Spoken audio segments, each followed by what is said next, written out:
Midweek, Tom strolled into his rural abode, leaving last on Sunday. His aim was to collect items swiftly and depart once more. Assuming Peggy would be working, he ventured into the kitchen for a coffee.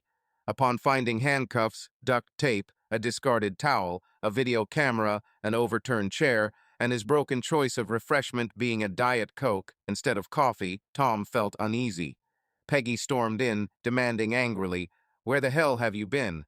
Unresponsive, Tom walked past her into their bedroom to grab clothes, but Peggy stopped him. "I asked you a question," she repeated, still angry. Tom halted and turned to face her. 7 years ago, the woman he wedded and cherished became the one who shattered him. With a quiet plea, he asked her to release him. Peg observed his lack of emotion. His eyes appeared lifeless. She released his grip and allowed him to leave. Peg discarded the handcuffs, duct tape, and kitchen towel into the bin, then moved the tripod, detaching its bracket, and placed the camcorder on the table before folding and setting it next to her. Peg was bound for the bedroom. Tom had an open suitcase on the bed and was packing. "What are you doing, Tom?" he responded, still engaged in his task. "Another business trip," she mocked. "No, where are you going then?" Tom paused and glanced at her, maintaining his blank expression. "Why should it matter? You're my spouse. I have a right to know." "Peg, you renounced that privilege last Sunday afternoon." Tom added several items to the bag and took it into the living room, placing it by the door before moving towards his study. Peggy trailed behind him. He gathered papers from his desk and put them in his briefcase, closed it, and packed his laptop and power cord in the computer bag. Tom then picked up the video camera from the kitchen table, finding the SD card still inside. "Was this what you recorded on Sunday?" Peggy gave a smile, a keepsake of your retaliation. "That's considerate, thank you." Despite this, Tom maintained an emotionless expression. "Tom, for heaven's sake, speak to me," she demanded angrily. Tom looked at her, his face showing a flash of anger. "What have you done to me? Why are you leaving?" she inquired.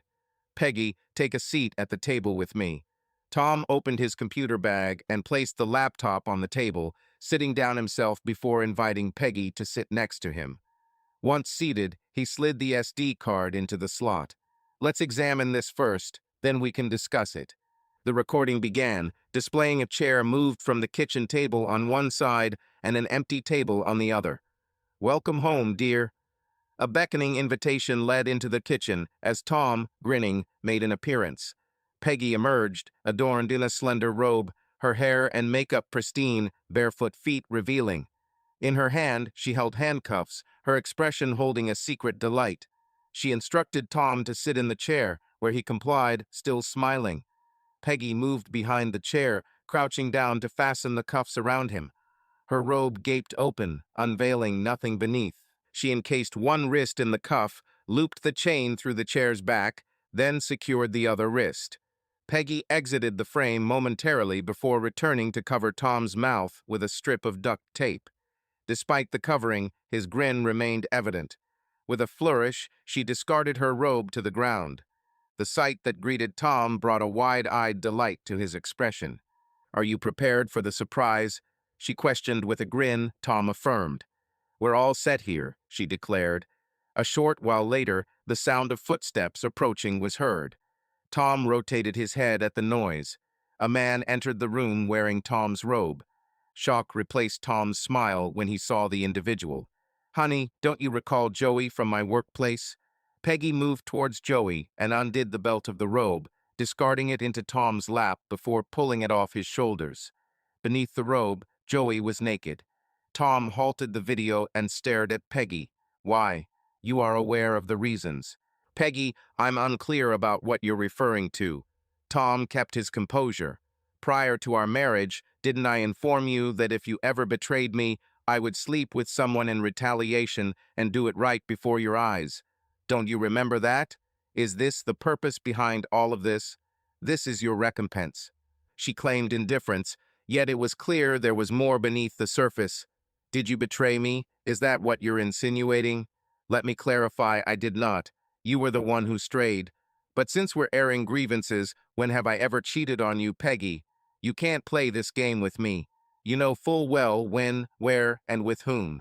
Tom withdrew an SD card and placed it in his bag. He shut the laptop and tucked it away, securing it inside. Facing Peggy, he threatened, "Either explain what you're talking about or I'm walking out the door." Tom was visibly upset. "Stop feigning innocence.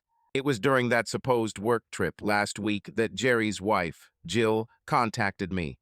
She revealed your escapades with Jerry and a pair of prostitutes. Yes, it was Jill who told you this. What evidence did she provide? Drop the act of victimhood, Tom. You know the truth. So you sought revenge by sleeping with me right in front of my eyes, based on a phone call from someone I trust." "Indeed, that's what I did, all right.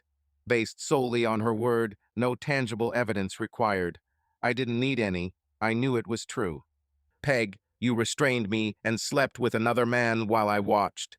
You humiliated me, all based on a rumor. Revenge, that's what I delivered."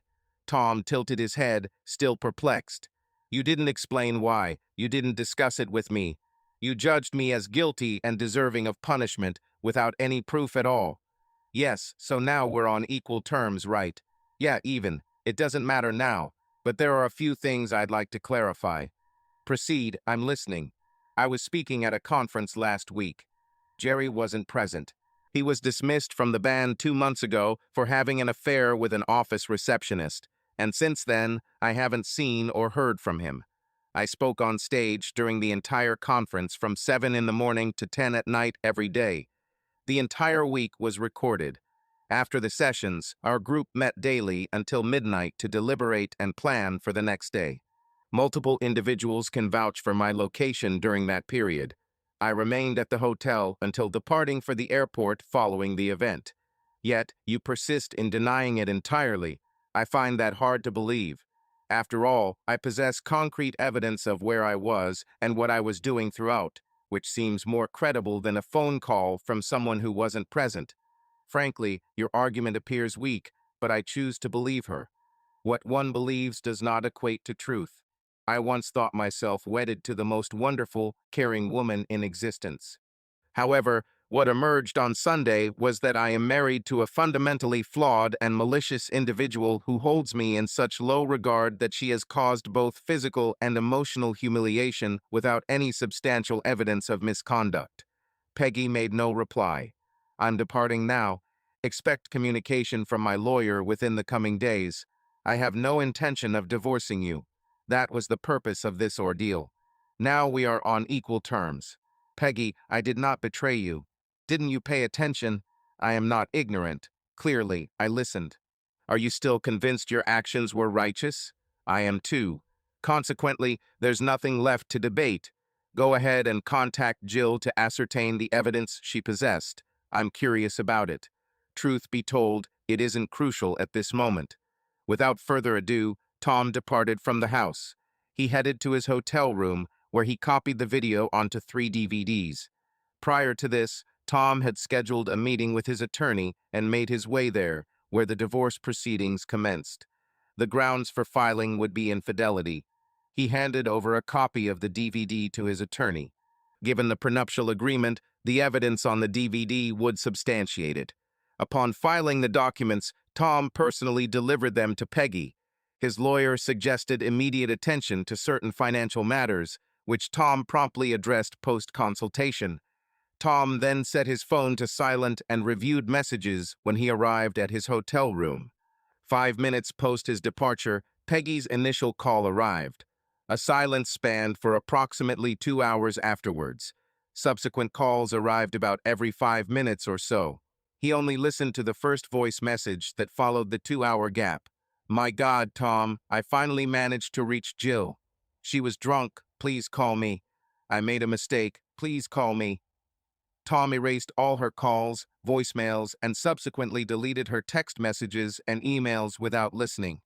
The persistent flow of calls, texts, and emails continued. He checked the numbers as the calls rolled in. Besides Peggy, Tom also received calls from her father, mother, and sister. He phoned Sean, her father, back. "Hey, Sean, it's Tom. I see you can read. What on earth did you do to my daughter?" His response was, I didn't harm her in any way except not answering her calls. God damn it, she's hysterical. What on earth is going on? If you wish to know what occurred, you need to speak with Peggy directly. Tom was furious. You're wasting your time. Speak with Peggy instead. Tom remained composed towards him. Have you slept with someone or something? Speak with Peggy, you son of a bitch. I should come over there and beat you up. Listen to me, Sean. If you want to know what happened, you'll have to find out from Peggy. I'm not discussing this with you or anyone else. Speak with Peggy. You swine, didn't you really cheat on her? Farewell, Sean. Tom terminated the call. Sean almost immediately called back, but Tom disregarded him. This was followed shortly by a call from Mary, her mother. He erased their voicemails and went to dinner before retiring for the night. Thursday morning, he purchased a new phone, keeping his old one too. He went to work and took an extended leave. He also provided them with his new number, but asked them not to disseminate it. Once he reached the outskirts of town, he rented a modest, furnished apartment and signed a 6-month lease. Tom visited the grocery store to buy groceries and household items. By evening, he had organized his home. On Friday morning, his lawyer contacted him. They met at the courthouse, signed papers, filed them, and Tom was given a copy for Peggy. Her copy didn't need a signature, but the attorney advised him to have an impartial witness when she received it. Tom phoned Peggy, and they decided to meet for lunch at their usual restaurant. Upon arrival, Tom was already seated at a secluded table in the back of the room. Peggy appeared, wearing a duffel bag. She seemed healthy. As she approached, Tom stood up. Peggy hugged him, but when she tried to kiss him, he only turned his cheek. This wasn't what Peggy had anticipated, as her expression showed. She sat down facing him. Tom, I've made a mistake. I want us to forget about it and move on. I agree. It's time to progress. Peggy, okay, let's move forward. Tom refused the waiter's attention, recognizing Lynn. They had been acquainted for quite some time. What would you like to drink? She inquired, grinning. 2 Diet Colas, Peggy answered. Tom signaled Lynn to remain a while longer. He accepted the divorce documents from the waiter, then passed them on to Peggy. Here are your divorce papers, he stated. Lynn will vouch for the fact that you've been notified. Thank you, Lynn. Peggy's complexion paled as she examined the papers. Lynn departed to fetch their drinks.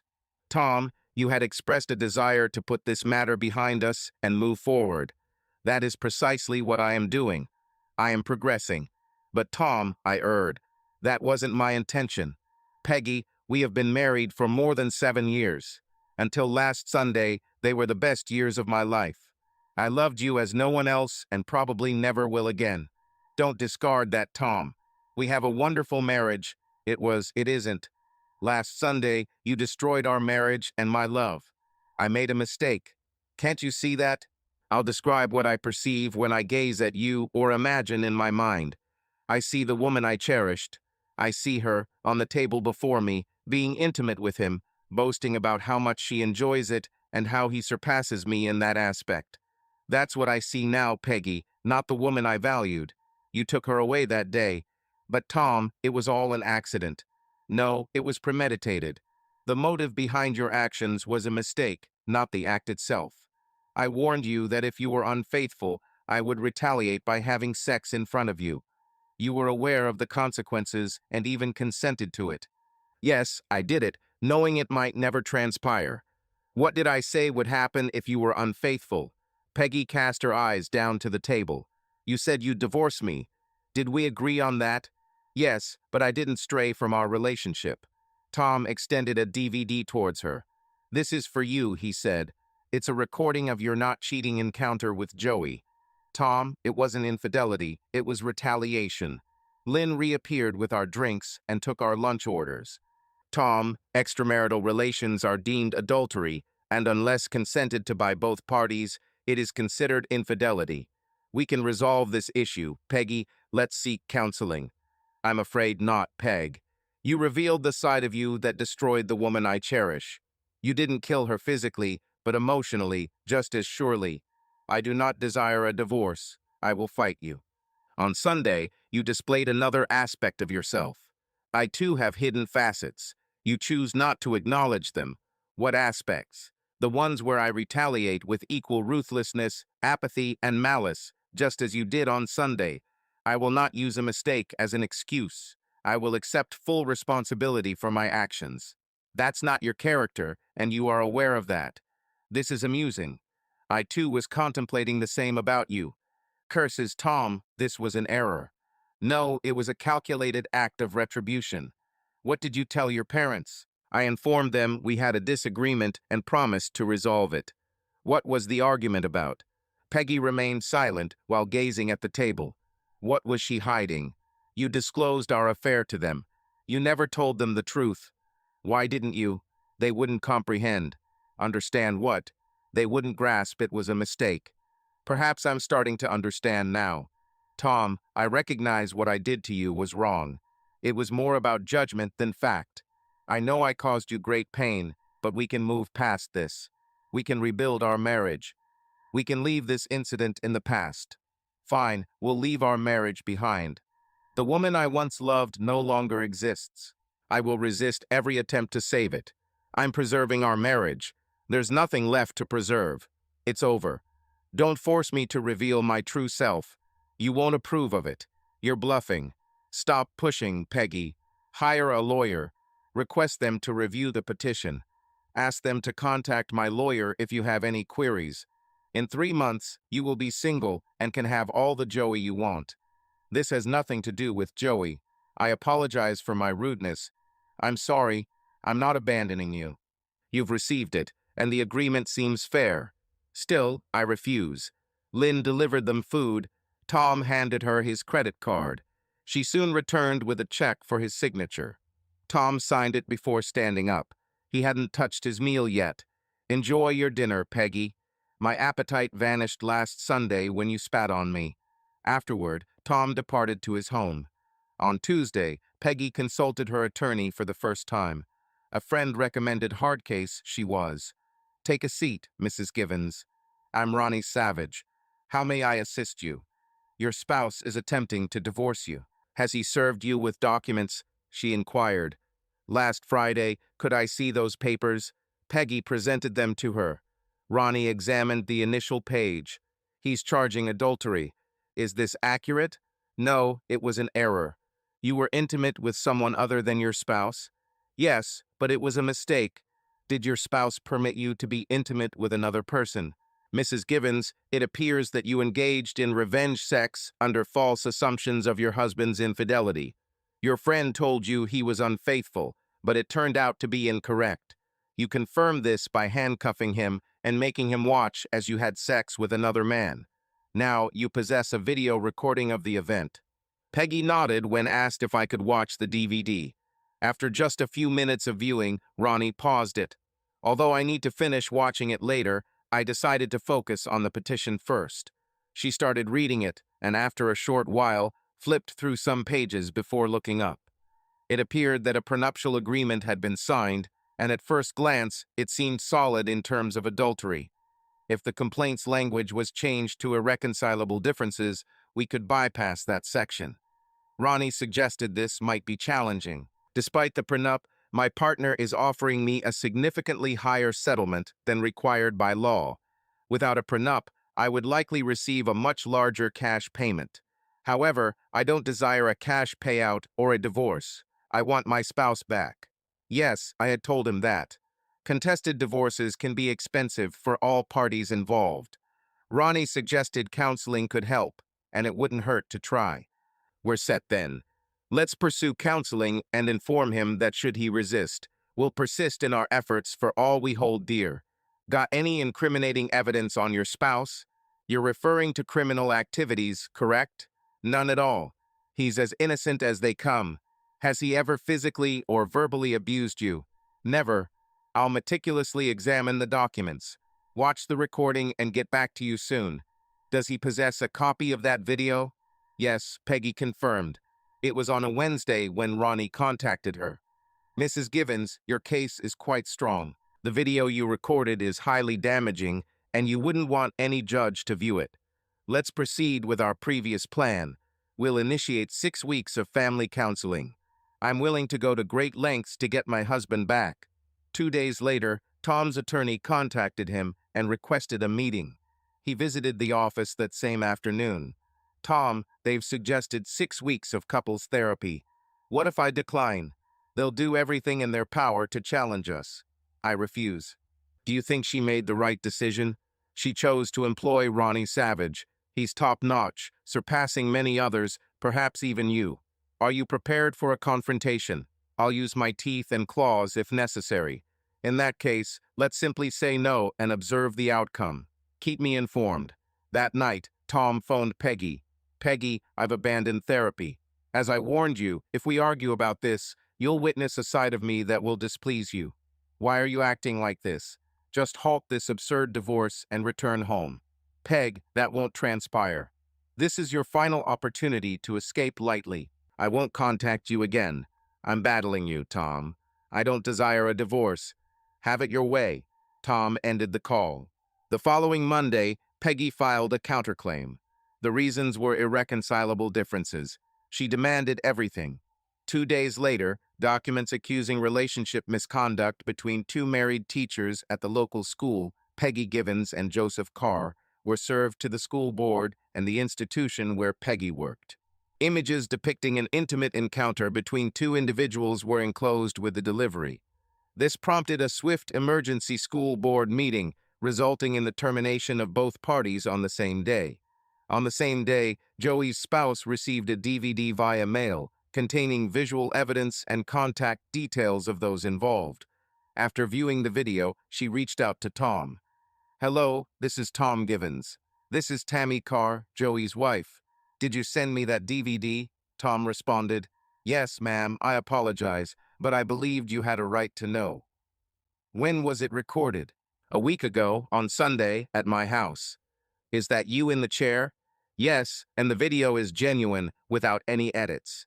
"Is this woman your wife?" Tom admitted, "For now, I have filed for divorce." Satisfied with this information, Tammy ended the call. Tammy subsequently contacted a divorce attorney. The following day, Joey contacted Peggy, scolding her for betraying him through an act of vengeance and jeopardizing his job and marriage. Despite losing her job and Joey's rebuke, Peggy persisted. After another week without news from Tom or his lawyer, Tom decided on his next move. Peggy's family received a DVD via post. The video started with a brief introduction before they began questioning and scolding Peggy. Tom's old phone rang. It was his sister-in-law calling. "How could you do this, Tom? Peggy loves you. Mandy, she shows it in an unusual way. It was revenge sex, for God's sake. Yet she hasn't told you the truth." "What is the truth?" "Mandy, I wasn't having an affair. She got a tip from a friend saying I did. She believed it to be true without any evidence. This was her revenge." "Tom, Peggy isn't that foolish. Why don't you ask her yourself? If she drops the divorce and stops fighting, that ends it. If she continues, that's only the beginning. Can't you handle this? Have you watched the DVD? All I could stomach was just the start. After considering everything, ponder if your spouse is open to reconciliation. Would you be willing to give it a try? I am, though I believe it's worth an attempt. You've known me since we were children, Mandy. You know I'm not a bad person. I'll watch the DVD as you suggested." "Okay, I will." An hour later, Mandy phoned again. "I'm truly sorry, Tom. I now comprehend, but I must speak with Peggy. Inform her that if she ceases contesting the divorce, this will be finalized. If she continues to fight, matters will only worsen. I will convey the message." Upon meeting Peggy, Mandy verified Tom's truthfulness and passed on his warning. Peggy was resolute in her rejection. Mandy then informed her parents about Peggy's actions and Tom's insistence that she withdraws the lawsuit. That same night, Peggy's parents visited her, obtaining copies of both documents. A family friend of Sean's is an attorney who will review the documents and prenup. The advice given was for Peggy to follow Tom's instructions and discreetly file for divorce in court. Peggy persisted in her resistance. A week passed without any communication from his lawyer, at which point Tom chose to proceed further. Peggy instructed children on Sundays at the same church her parents attended. Each female auxiliary member and minister of the church received a flyer with images of Peggy engaging in sexual acts with a man other than her spouse, accompanied by the question, "Should this woman be educating your children?" On Sunday, Peggy's parents were ostracized instead of welcomed as congregants. After the service, the pastor spoke with them privately and explained his reasons for their treatment. He also provided them a letter for Peggy expressing that her services were no longer needed or desired, along with a copy of the flyer. When they handed it to Peggy, she cried but remained firm in her stance regarding her counterclaim. Peggy informed her lawyer about Tom's actions.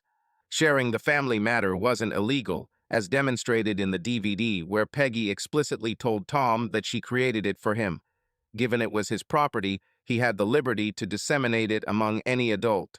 The flyers were distributed anonymously, so without a proper investigation, they couldn't be linked back to Tom. Ronnie suggested she abandon her lawsuit. Peggy's family urged her to do so, as it was negatively impacting their lives. Sean contacted Tom to express his worries. Tom reiterated his request to Sean. However, Peggy persisted. A few days later, Peggy's neighbors and friends received similar flyers, bearing only Peggy's name and contact details. Peggy's phone and email began flooding with nuisance calls and messages. Trash was left on her car, driveway, and yard. Tom waited another week before posting about it on Peggy's social media accounts. It started with subtle insinuations, then escalated to photos with strategically placed blackouts in sensitive areas. A few days subsequent, Peggy got an email from a porn site congratulating her for the video submission. When a news crew arrived at her doorstep, she contacted her lawyer and abandoned the lawsuit. She requested a meeting with Tom under one condition: it should take place at his attorney's office. They met a few days later.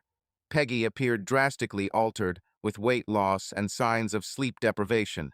Sitting opposite Peggy, Tom said, "I've withdrawn the countersuit, you won." Peggy replied, "No, Tom, I lost. I lost the woman I loved, my marriage, everything that mattered to me." Tom acknowledged, "Indeed, there is a side of you I've never seen before. I apologize for putting you through this." Peggy responded, "I don't know what to say. I can't show my face anywhere. I would have to leave just to find employment. I can't stay here either. Everyone we've ever known treats me like a pariah too." "Haven't we both lost everything?" Tom agreed. "Yes, Peg, we have." Tom was on the brink of tears. "Can anything be done to reverse what I've done, even though it's too late? Apart from discovering a way to rewind time?" "Absolutely not, Peggy." Tom prepared to depart. Peggy rose and offered a final embrace. Tears flowed freely down her face. Tom hesitated, then withdrew. Tears trailed down his face as well. "I can't, Peggy. It would feel like I was betraying the woman I loved." He stood there for a moment, then walked towards the door. When his hand reached the doorknob, he turned back to her. "There might be one way to help." "What is it, Tom?" "Just once. You could say sorry, just once." Tom exited the office and left her behind. One thing could potentially aid: an apology just once.